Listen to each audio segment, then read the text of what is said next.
Сибидэ текеннен кымбали диэн биликен лажыпытын кытта Лина Васильевна Лина Васильева Дубайга олорор. Ага, Лина бахаста бэн тускунан каратык кепсиен до. كبسان بقى والله دي جوكي هندل من بولانا нюрбатан جون جون меме нюрбавар. Можно некоторые буду на русском хэп, а букеуки. Вот, ну, я выросла и ну, в Якутске, в Нюрбе, то есть училась в школе, заканчивала я школу потом в республиканском лицее Джукскайга, вот, политех Калагавидабидим, а потом вместе с моими одноклассниками как бы все поступали в ВУЗ, Центровуз. Вот, училась я в Иргу-нефтегаза на автоматику и вычислительную технику. Вот. А так, ну, если так говорить про себя, с детства я очень любила технические науки, обожала информатику, любила программирование. Вот, поэтому я именно пошла в это русло. Вот. А в университете, ну, я была, как сказать, ну, обычной студенткой, как и все, училась хорошо, бывало и плохо, но закончила я, ну, то есть диплом я защитила на отлично, вот, ну, потом, как и все, устроилась на работу, я решила оставаться в Москве, доучивалась я на магистратуре еще, там же в Иргу-нефтегаза по своей специальности, и работала в банке. Банк называется Россельхозбанк, коммерческий банк. Вот, я там работала, и, получается, я закончила университет в 2016 году. И, ну, насколько я всю жизнь себя помню, у меня не было прям какой-то цели переезда куда-нибудь в другую страну, но где-то там внутри себя у меня была такая маленькая, наверное, мечта, что мне всегда хотелось говорить на английском, всегда хотелось какой-то опыт получить, возможно, там обмен какой-то или... Ну, то есть мечты были, но я не могла прям, ну, не знаю, прям громко мечтать, типа, вот все, я возьму куда-нибудь перееду, вот. Это у меня пришло только через 2 года после университета, в 2018 году, вот, на Новый год, когда был Новый год, тогда был вот 2018, и, ну, я просто вот, ну, как все люди делают же, вот, проанализировать, ой, что произошло за этот год, там, ну, просто какой-то анализ провести, посмотреть, что было, что стало, вот. И как бы у меня по внутреннему состоянию было заметно, что мне как будто чего-то не хватает, вот. Я правильно же, да, продолжаю, да, Капсания, да? Вот, у меня было какое-то ощущение, что чего-то не хватает вот, в жизни, хотя, ну, меня все устраивало, то есть я не могу сказать, что я там была прям какой-то крутым специалистом или там зарабатывала очень много, но я себе могла позволить там, ну, гулять, ходить куда я хочу, покупать какие-то вещи. Ну, конечно, там с первой зарплаты iPhone не покупала, но могла накопить вот так. И жила я с подругами, то есть мы снимали квартиру втроем, девчонки, в Москве, на Коломенской. Вот так мы и жили, вот, до тех пор, пока у меня не произошел отпуск в апреле 2018 года, ой, в конце марта, кажется. Вот, и я, ну, в принципе, ничего такого не планировала для себя, но вот я просто хотела пойти на какие-нибудь очередные курсы в Москве, не знаю, чему-то научиться. Москва же такая вот разная, там можно себя попробовать везде. Я очень люблю Москву, вот, и тем более это такая весенняя погода, прям, ну, можно разгуляться, вот. Но потом что-то меня подруги уговорили, типа, вот, что ты будешь дома сидеть, давай съезди куда-нибудь. А я в жизни никогда одна никуда не ездила, и, ну, для меня это было как-то дико даже звучать. Мне даже было немножко страшно от этой мысли. Но потом кое-как меня они уговорили, ну, хотя бы там в Стамбул съезди, вот, билеты есть хорошие там. Я подумала, ну да, с Москвы недалеко, можно, наверное, не так уж, как сказать, не так уж далеко уезжаю, поэтому не слишком страшно. Вот, ну какие-то страхи были. Вот, в итоге мне удалось там, по-моему, найти какой-то билет по акции, типа через Москва, Стамбул, и потом Эмираты, Дубай, и потом обратный билет в Москву. Вот, и я посмотрела, что мне даже так как будто бы выгоднее выходило, то есть съездить в Эмираты. Вот, и я решила, поеду. У меня как раз тогда в Эмиратах жила подруга, но она, правда, была в Абу-Даби. Вот, и вот так вот за пару дней до отпуска я решила, что поеду. Вот, и уехала в отпуск. И получается, во время отпуска я встречала очень много туристов, тоже таких, как будто бы, которые тоже, как сказать, то ли одни, то ли вот маленькими группами они собираются из разных стран. И я начала немножко практиковать свой английский тогда, то есть, и мне это так понравилось. Я поняла, что, ну, давно у меня такого общения не было с разными людьми, и подумала, блин, так классно, красиво, весело, вот, и были очень многие люди тоже, которые, как их называют, они экспаты, которые живут в Эмиратах, то есть те, кто живут здесь, работают, как-то устроились, вот, и некоторые из них проводили какие-то мероприятия, вот, и я пошла на одну из них, где я там как будто бы вдохновилась ими, то есть я не помню, кто это были, что это, я их видела один раз в своей жизни, но мне почему-то показалось, что, наверное, это круто, то есть жить в другой стране, вот, и мне тогда понравилось Дубай, я уезжала с мыслью, что возможно, мне стоит попробовать посмотреть, какие есть вообще варианты, что можно сделать. Вот. И такая я уехала в Москву обратно, работала. И потом через полгода я уже переезжала. То есть и во время этих полгода я, конечно же, работала, ну, над тем, чтобы понимать вообще, что это такое Эмираты и вообще с чем его едят, как туда попасть. Вот.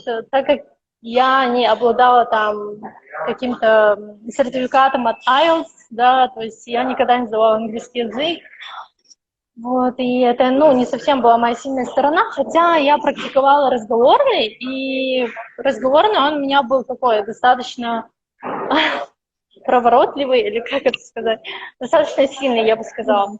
Вот. И во время этих полгода я начала упорно вот прям тренироваться, говорить. Я даже курс купила с какой-то школы Алекса Рубанова, там, где вот именно английский учишь по разговорам, то есть по телефону. Не так, что ты сидишь с учебниками и так далее. Но мне такой формат понравился, и он у меня зашел. Вот. Почему Эмираты? Да, к этому я пришла, наверное, через пару месяцев после того, как я приехала обратно в Москву. Я поняла, что есть огромное преимущество переехать, да, если человек желает там переехать в другую страну. Во-первых, Эмираты это недалеко, это всего лишь 5 часов полета с Москвы. Плюс билеты практически каждый день есть, и они недорогие. Это вот первое преимущество. Второе преимущество, я поняла, что здесь практически для россиян, да, вот для нас визы бесплатные. То есть у нас есть 3 месяца туристической визы, которая тебя штампует при въезде. То есть ты можешь находиться в этой стране 3 месяца абсолютно бесплатно, то есть легально. Да? Для меня очень важно было, чтобы все было легально. Вот. Потом третье. Российский диплом здесь работает. То есть, если ты показываешь и легализуешь свой диплом, там, проштампируешь в консульстве Эмиратов в Якутске, говорю, в Москве, то его здесь примут. Вот. Если ты там устраиваешься на высокие должности, допустим, как руководящая позиция или начальство, то это огромный плюс. Вот. И в-четвертых, конечно же, от тебя не требуют здесь диплома там, что ты там проучился на английском или же теста на IELTS или TOEFL. То есть практически никаких ограничений. Вот так. Вот. Ну, то есть, и я так подумала, То есть, ну, если сравнить там, допустим, с странами Европы, да, или сравнить там с Канадой, потому что у меня были мысли насчет Канады, я поняла, что для меня это самый короткий путь, и плюс вообще, ну, Дубай мне понравились. Я люблю солнце, я никогда не любила холод, с детства любила тепло, и даже когда пасмурная погода, у меня настроение тоже не очень. А Дубай, он такой солнечный, я подумала, ну, это джекпот. Надо пробовать. Вот. Мы знаем о том, что Дубай — это город будущего, да? Это огромный мегаполис, небоскребы, люкс автомобили, очень богатые кварталы и так далее. А на самом деле какой мой Дубай? Хорошо.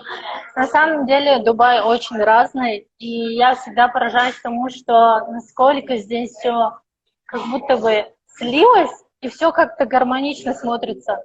То есть районы, допустим, если человек там хочет вот про классовость, да, какую-то, то, что все говорят, что здесь все дорого и так далее. Да, действительно есть очень дорогие места, да, действительно можно покупать вещи, одежду, еду, все что угодно очень дорого. Реально есть такие места. Но если вот, ну, допустим, для человека, там, который там, ну, не обладает большим бюджетом, но для него тоже есть место. То есть можно дешево найти жилье, можно жить в районах там, где есть метро, есть автобусы. И эти районы даже самые такие популярные. То есть люди здесь как будто, ну, знаете, как будто все понимающие. Вот так. Здесь нет такого, вот зайдете в один ресторан, Макдональдс, допустим, да, сидит, ну, человек, который там работает руками, да, рабочий, допустим, он может сидеть, кушать, а здесь рядом сидеть какой-нибудь олигарх в своей вот этой белой кондуре арабской, и ничего, все хорошо, все живут, вот. То есть, мне кажется, каждый может именно найти вот свое в этом городе.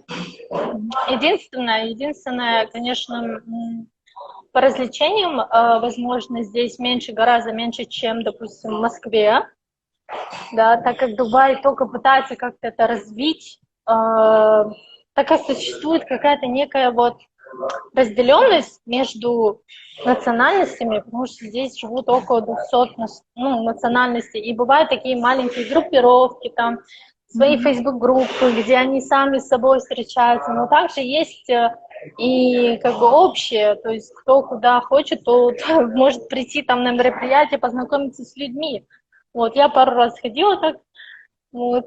По интересам здесь тоже очень много встречается. Да, конечно, конечно. Я знаю, я знаю двух девочек. Когда я сама переезжала, еще были две девочки из Нюрбы, и они потом уехали обратно в Россию.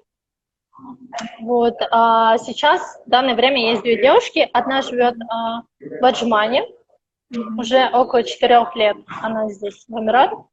А вторая девочка, она живет в Дубае.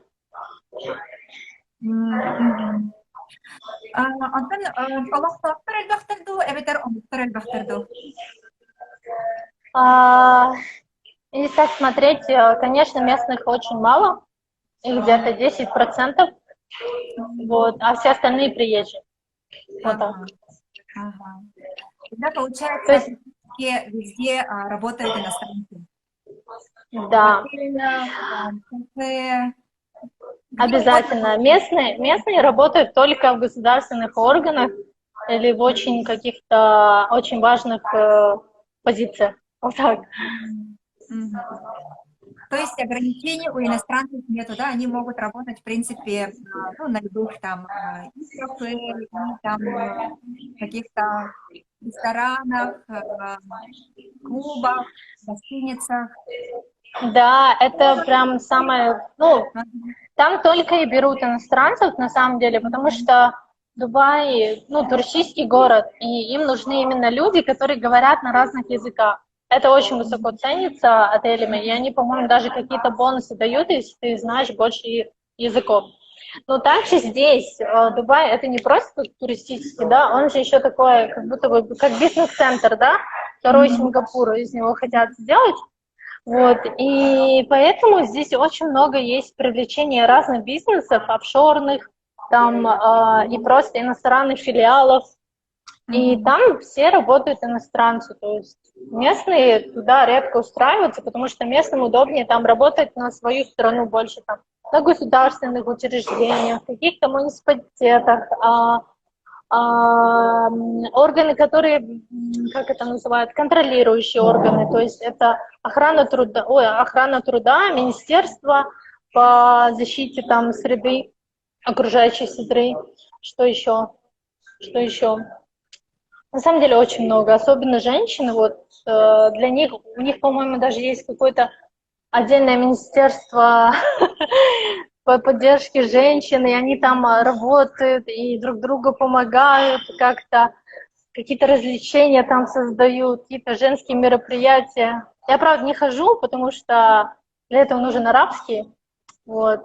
Я не говорю на арабском пока еще, но очень хочу выучить, интересный язык.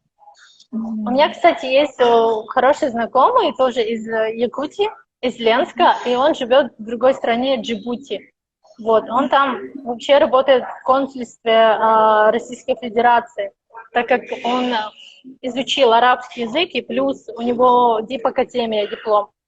То есть вообще молодец. Он еще в студенчестве выучил весь арабский. Мне что-то показывал какие-то каракули, и я такая, нет, что ты мне показываешь? А потом сейчас самой уже нужно. Надо Вот. было, да, оказывается. Да, надо было. Ага. Вот. Насчет бизнеса, да, я слышала, что довольно легко иностранцу тоже открыть свой бизнес в Дубае, и налоги не очень высокие, и, в принципе, это вполне реально. Олтугунан билам. Да, да, на самом деле. Кстати, я немножко расскажу сперва предисловие насчет моей работы, да, куда я сама устроилась. Вот. В общем, я, получается, приехала в октябре 2018 года. Устроилась я на первую работу в декабре.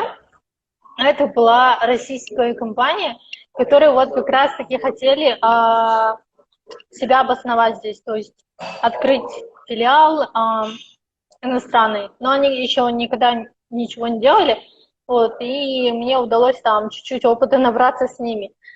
Вот. Но, к сожалению, у них не получилось. Это была строительная компания эко-домов, таких элитных, навороченных, еще как бы, чтобы они еще на воде были, то есть с какой-то там крутой конструкцией. То есть такой футуристические проекты у них были. Вот, пока не пошло у них, к сожалению. Вот, моя вторая компания, вот, где я уже работала все это время, до конца июля этого года, это компания, которая занимается переработкой, как это сказать, отходов нефтепродуктов. Вот. То есть я устроилась в Office Operation Manager, да, то есть сразу на руководящую позицию. Вот.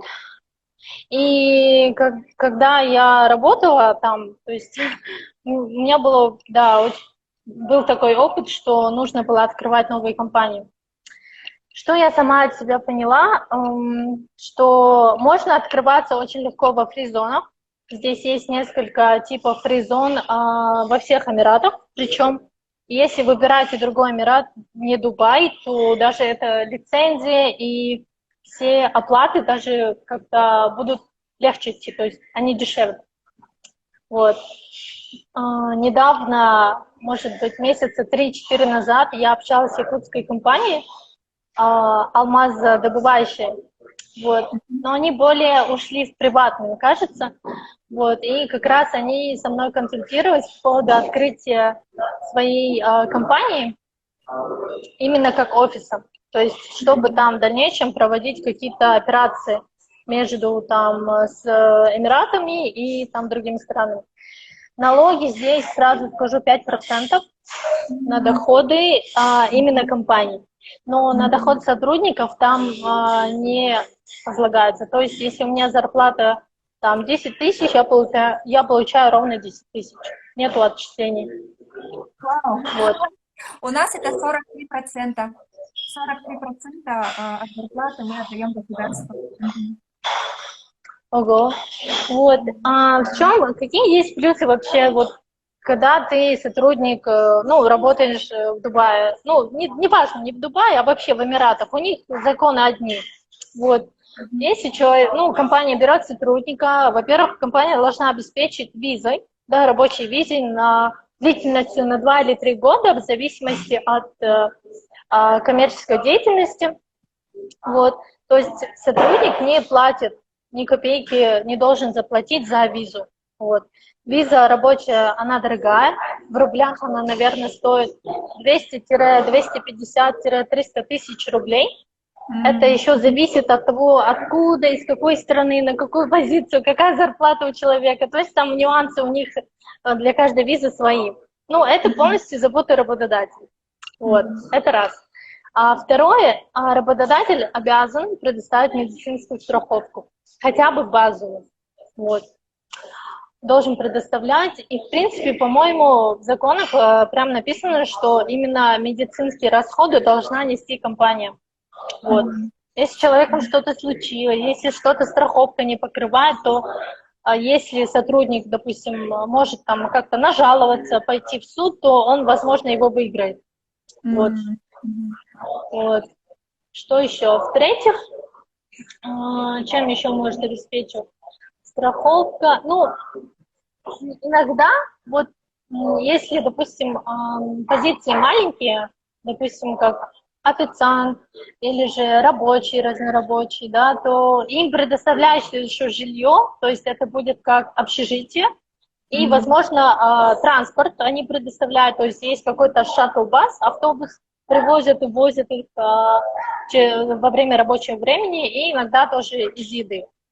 Вот. Но офисным сотрудникам чаще всего предоставляют, там, если хорошая позиция, то могут предоставить съем квартиры, либо машину. Вот. Ну, а если компания маленькая, и, ну, в принципе, она может обеспечить только зарплатой. И все.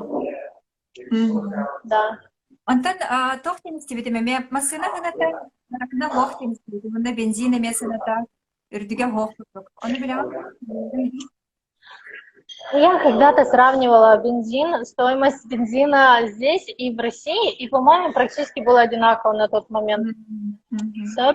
Здесь, как в Америке, то есть каждый месяц, ну, то есть стоимость меняется. Ну, в принципе, если сравнивать с тем, что говорят водители, я просто не за рулем еще, вот. В принципе, то, что все говорят, ну, нормально, то есть Дубай такой, ну, большой, и очень много затрат на транспортировку, то есть надо ездить каждый день, очень много, и, в принципе, ну, всех все устраивает. А насчет стоимости машин, я, по-моему, как-то тоже сравнивала, и я поняла, что даже здесь возможно дешевле купить машину. Вот.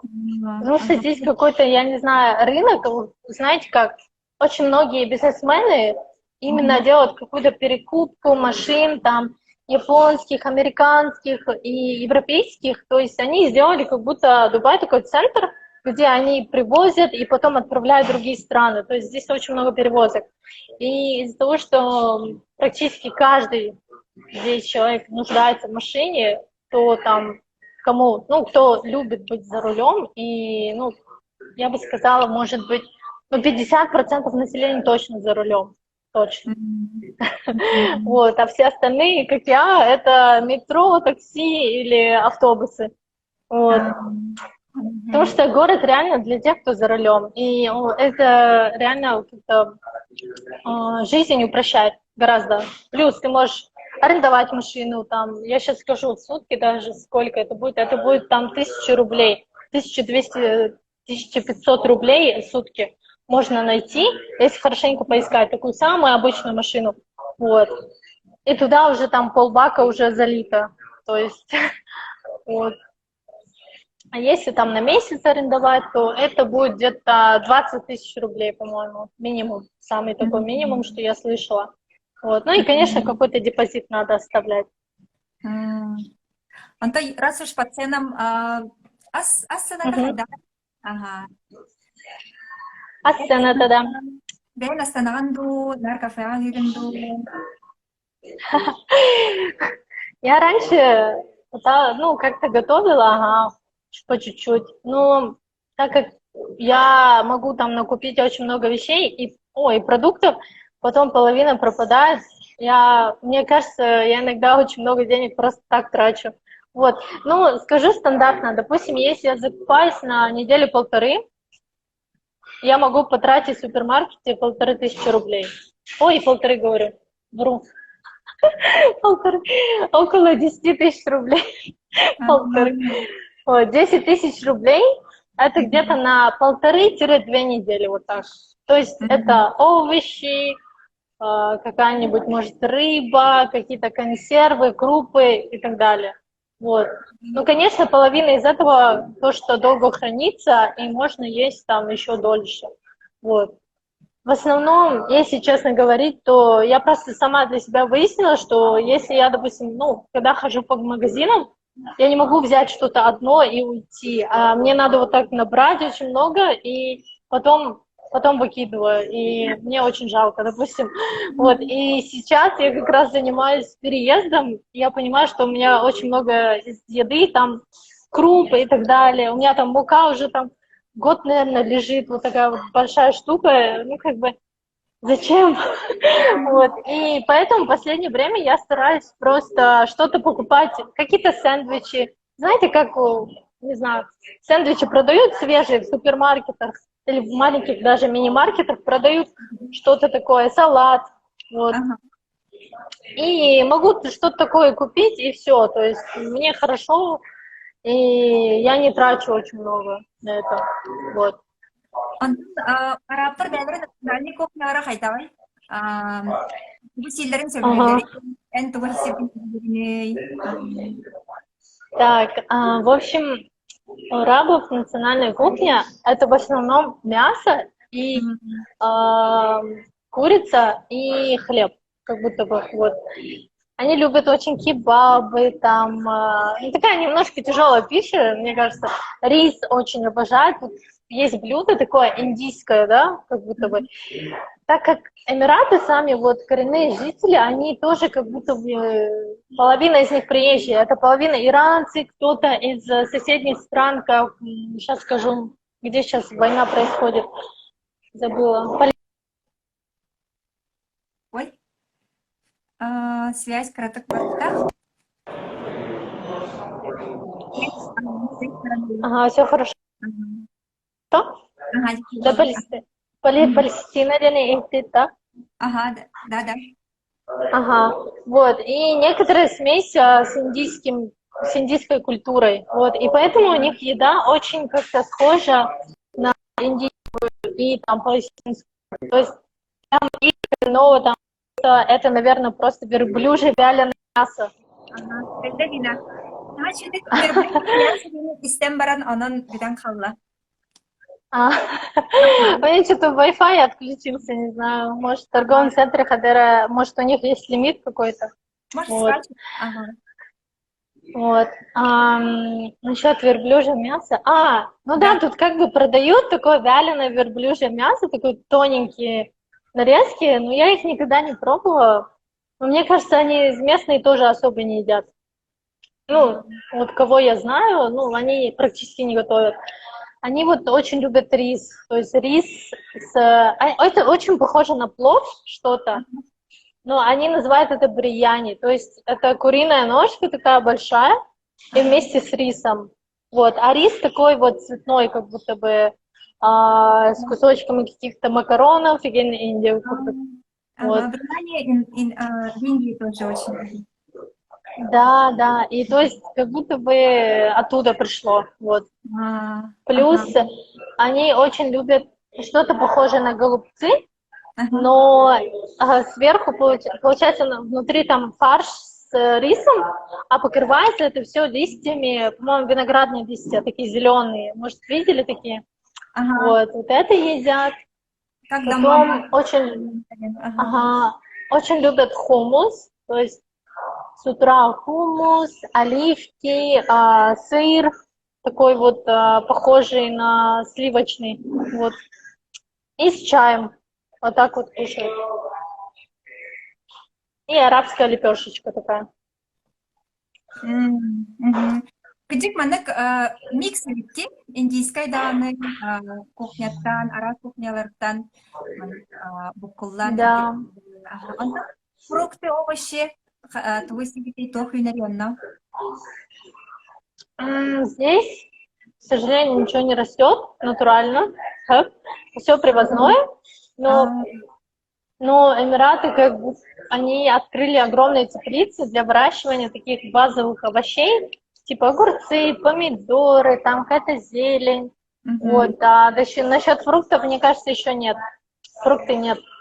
Фрукты привозные. Все из Филиппин, из Индии, все свежее, хорошее. Вот, и недорогое, я бы сказала. Ну, можно хорошие фрукты, допустим, килограмм golden яблок, который я люблю, можно купить за 100 рублей. Вот. Да, это нормальная цена.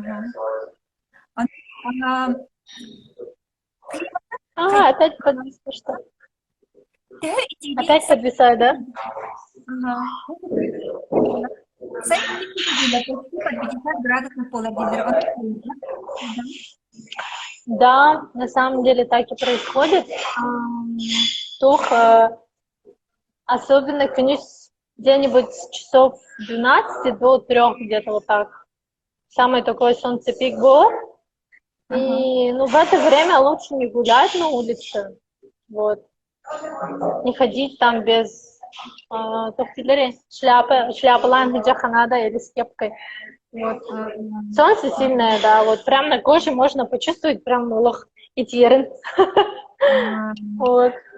А солнце в основном деньги грядят. Да, в летнее время, да. Вот. Ну, допустим, с утра бывает более-менее так хорошо, но в основном, да, внутри машины, там, парковки, потом внутри торговых центров, офисных зданий, моллов, таким образом. Но очень многие даже, ну, с утра купаются, там пораньше, в 6-7 утра и вечером. То есть вечером хорошо, после 5-6 часов. Но все равно мы ходили и 5. Ну, терпимо, но просто потеешь очень сильно. То есть манык сразу потеешь, минут 5 на улице, и все. Онтон самый үчүгей сезон кахан ханны кайдага болары? Үчүгей температура. Самое классное это где-то с середины сентября до конца ноября. Вот это вообще классное время. А так самое-самое классное, наверное, это вот где-то конец октября, начало ноября. Вот середина октября-начало ноября, вот так. Там днем как бы жарко, а вечером так прохладно. Ветер такой приятный, и море такое шикарное. Вот, это раз. А второй период, это уже будет где-то с середины февраля и до начала мая. Вот там тоже шикарная погода. Но сейчас, вот в прошлом году и в этом году очень чувствуется, что лето как будто бы укоротилось здесь. Вот. Сейчас, допустим, должна была быть очень сильная жара, но ее нету, как бы. Так как сейчас Эмираты, по-моему, они делают как бы искусственное, когда облако они, чтобы дождь призвать. Я не знаю, как в Москве как-то делают же тоже. Вот. Да, такие вещи делают. И в Северных Эмиратах даже были дожди недавно из-за этого. Вот. А так, земля хардах тиспетта почти на Нет, конечно, есть, конечно. Зимнее время, но в Дубае мало. В Северных Эмиратах постоянно. Там, где Индийский океан, там, где горы, там у них, вот, кроме лета, по-моему, практически, ну, весь сезон есть дожди.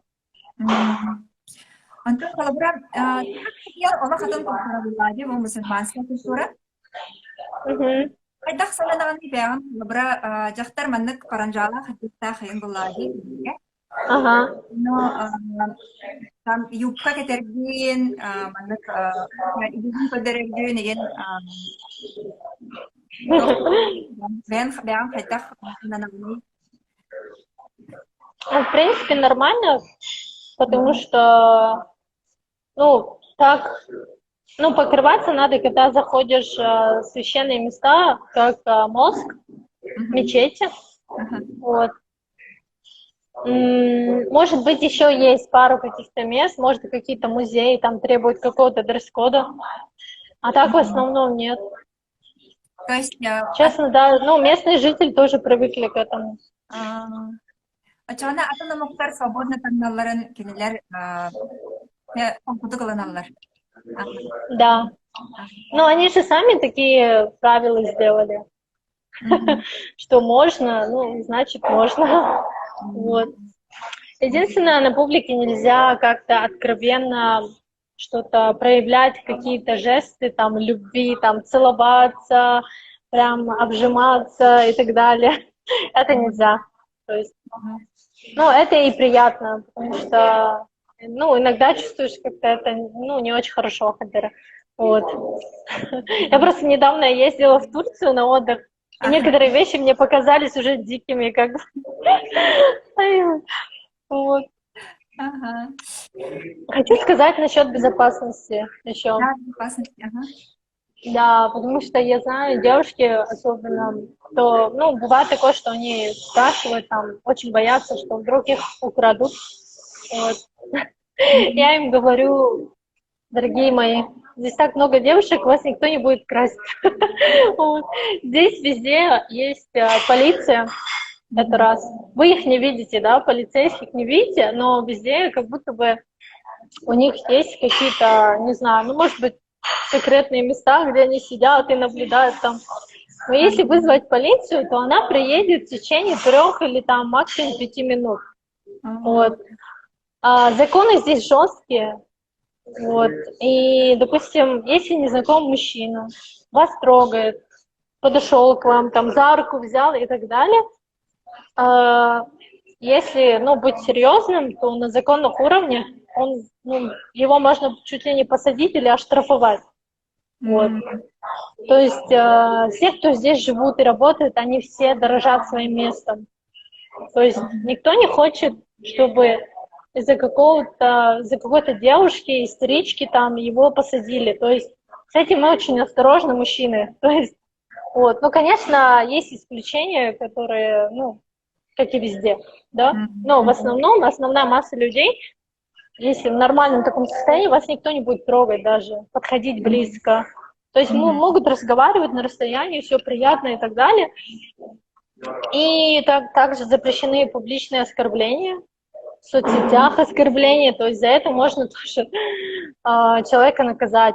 В этом плане Эмираты очень осторожны, и даже в сторону как бы местных жителей или в сторону вообще самих Эмиратов что-то плохое они очень не приветствуют. Вот. Ну и плюс защищают тоже жителей, кто живет здесь, по местным законам, то есть кто-то вас может оскорбить как-то, и вы знаете этого человека, делаете скриншот, делаете полис-репорт, и все с вами свяжутся или с ним свяжутся. Не знаю, я никогда не делала так, но я знаю, что есть, да. В новостях читаю, бывают такие случаи. Вот. Теперь нам расскажи, пожалуйста, чем ты занимаешься. Ага. Ну вот до конца июля 2021 года я работала, ну, Office Operation Manager. То есть это полностью я занималась всеми операциями, получается, которые проводят наш офис, да, офисные сотрудники. Вот. И так как мы переработчики, мы очень много работали с компаниями, которые именно нефтегазовые и которые используют эти продукты. Вот. Вот наша задача была, чтобы все это привозилось к нам, да, перерабатывалось, и затем мы продукт готовый продавали. Вот. Для этого у нас был специальный маркетинговый отдел, которые уже продают такие продукты, как дизель, там, fuel oil, furnace oil, и это использовалось, не знаю, в разных отраслях, на самом деле. Вот. Конкретно я еще занималась лицензиями, то есть я отвечала, то есть моя команда полностью отвечала за то, чтобы все бумаги были на месте, все по законодательству, все по требованиям Министерства, как это сказать, охраны среды, да? Вот, который орган, который нас... Экологии, Да, наверное. да. Health, Safety и Quality, вот так называется, HSE, вот так называлось. Ага. Все вместе тогда. Да, да. Вот, и мы занимались тем, чтобы мы должны были, господи, слово забыла, пермит, как это, разрешение брать. Да, брать разрешение необходимое на перевозку, на обработку и так далее. То есть здесь очень строго контролировали весь этот процесс, и я этим занималась. Плюс мы занимались тем, чтобы организовывать наши внутренние процессы, HR-департамент, административный, sales, маркетинг, вот, и также бизнес-девелопмент. На мне очень было много бизнес-девелопмент с разными странами, особенно Азия. То есть я общалась с некоторыми компаниями для joint venture контрактов, чтобы мы могли их приглашать сюда, в Эмираты, чтобы там показывать какие-то новейшие оборудования, чтобы мы могли это использовать в каких-то тендерах. Вот. Также, конечно, наша компания всегда участвовала в тендерах государственных там, компаний. Например, одно это Abu Dhabi Oil Company, то есть самая большая нефтяная компания. То есть мы были их подрядчиками. Вот, также есть ENOC, то есть Emirates Oil Gas Company. Вот. И также еще мы делали работу по сбору отходов нефтепродуктов с кораблей. Это очень интересная работа такая. И мы производили, то есть у нас есть корабль на море, да, и есть такая специальная зона для всех кораблей, где они стоят. Это Anchorage называется. То есть такая политическая зона, где типа, должны парковаться все корабли, которые приезжают в Дубай. Вот, и там у нас был корабль. И наш корабль, он предоставлял сервис именно забора нефтепродукта, которая слилась с водой трюмной, да, то есть больших объемов в тоннах. И каждый корабль, который там должен заехать в порт для какого-то сервиса, он должен слить это все. Но запрещено, конечно же, сливать это все в воду. И мы, предоставляя такой сервис, мы то есть забирали у них вот эти вот смешанные вещества, да, то, что нельзя в воду. То есть, и у нас было оборудование также на корабле, чтобы сепарировать все вещество от воды. Вот. Это очень интересный опыт был такой. Вот. И плюс, я занималась тем, что переговаривалась с разными агентами кораблей из других стран. Особенно это были греки, Европа и Сингапур. Вот так вот. Вот. Таким образом. Сейчас, в общем, я немного устала от работы, на самом деле, и я решила уволиться. Вот. Сейчас я на таком отдыхе.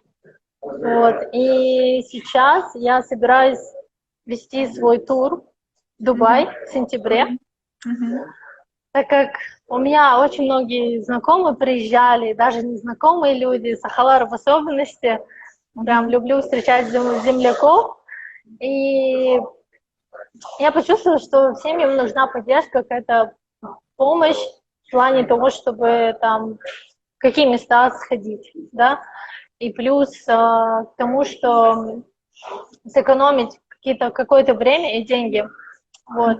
Так как я вообще обожаю что-то копошиться, все время искать какие-то хорошие офферы, вот так прям руками вот так делаю. И мне нравится, да, людям как-то преподносить это, и я решила попробовать себя в турах. Вот. Так что это будет девичник. То есть я сперва хочу сделать девичник, потому что, ну, девушки мне ближе, потому что я знаю, что девушкам нравится. Вот. И вообще Дубай как будто бы сделан для девушек. То есть для девушек здесь очень много возможностей, чем можно заняться.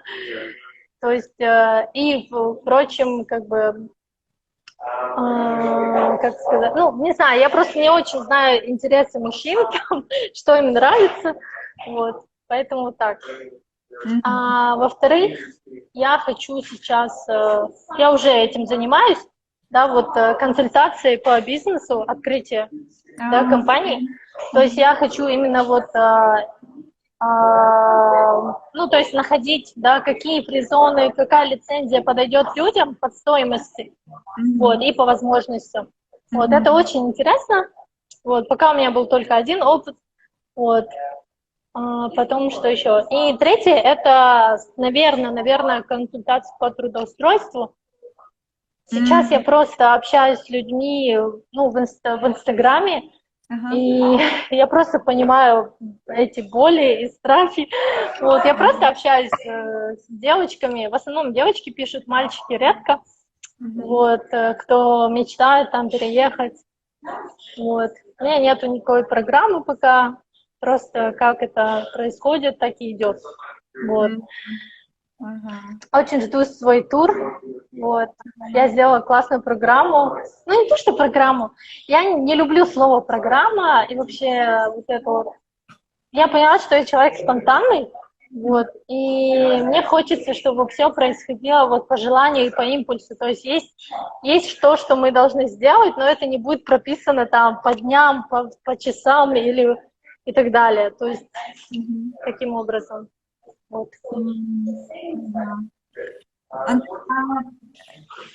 Ну, самое интересное, Дарья, что ты покажешь тем, кто приедет на девичник? Хорошо. Я скажу сперва свой опыт, когда я приезжала сюда давным-давно, в 2012 году, со своей подругой-одногруппницей. Мы прилетали сюда туром вдвоем. Такие мы всего на свете боялись, и мы видели только Бурдж-Халифу и фонтаны, то есть и море. Это все, что мы видели, потому что нам было очень страшно куда-то пойти. Но меня так впечатлили фонтаны, это просто вообще не передать. Я в Россию потом приехала, я еще пересматривала эти видео, наверное, 100 раз. Вот. И я не знаю, это было такое крутое впечатление для меня. Вот. И, ну, естественно, все, кто приходит, вот, кажется, фонтаны, да, обычное слово. Ну, эмиратские фонтаны, вот в Дубае, они какие-то необычные, прям дух захватываешь. Иногда даже хочется плакать, когда смотришь на них. И там же музыка поющая, и плюс как бы всплеск вот этих вот фонтанов, они высокие, то есть, да, они очень высокие, сильные волны, ну, то есть прям движение огромное. Плюс еще Бурдж-Халиф, она вся светится, там светодиодами тебя окружает. Ну, то есть прям ощущение, будто, то есть надо загадать желание, вот так. Вот. Меня очень впечатлили фонтаны, я их очень люблю. Вот. Каждый раз езжу, мне все еще нравится. Вот. Что я хочу именно вот показать? Во-первых, девочкам, да, чтобы они себя почувствовали вот прям королевами. Вот Дубай, вот реально, чтобы наряжаться, тебе не нужно думать, сколько времени сегодня. В Дубае можно наряжаться 24 часа. То есть можно быть нарядной в любое время. Вот. Это раз. Естественно, сходить с ними в классный ресторан. Вот, я подобрала один ресторан, такой очень красивый, атмосферный. И, наверное, когда я в 2013 году приехала с подругой, я бы, ну, никак не решила сказать. Мне было бы стрёмно очень. Не знаю, где сказала, ой, нет, это дорого, это ужас и так далее. Вот. Я его прям уже включила в свой тур, вот, поэтому о счете уже не нужно беспокоиться. Вот.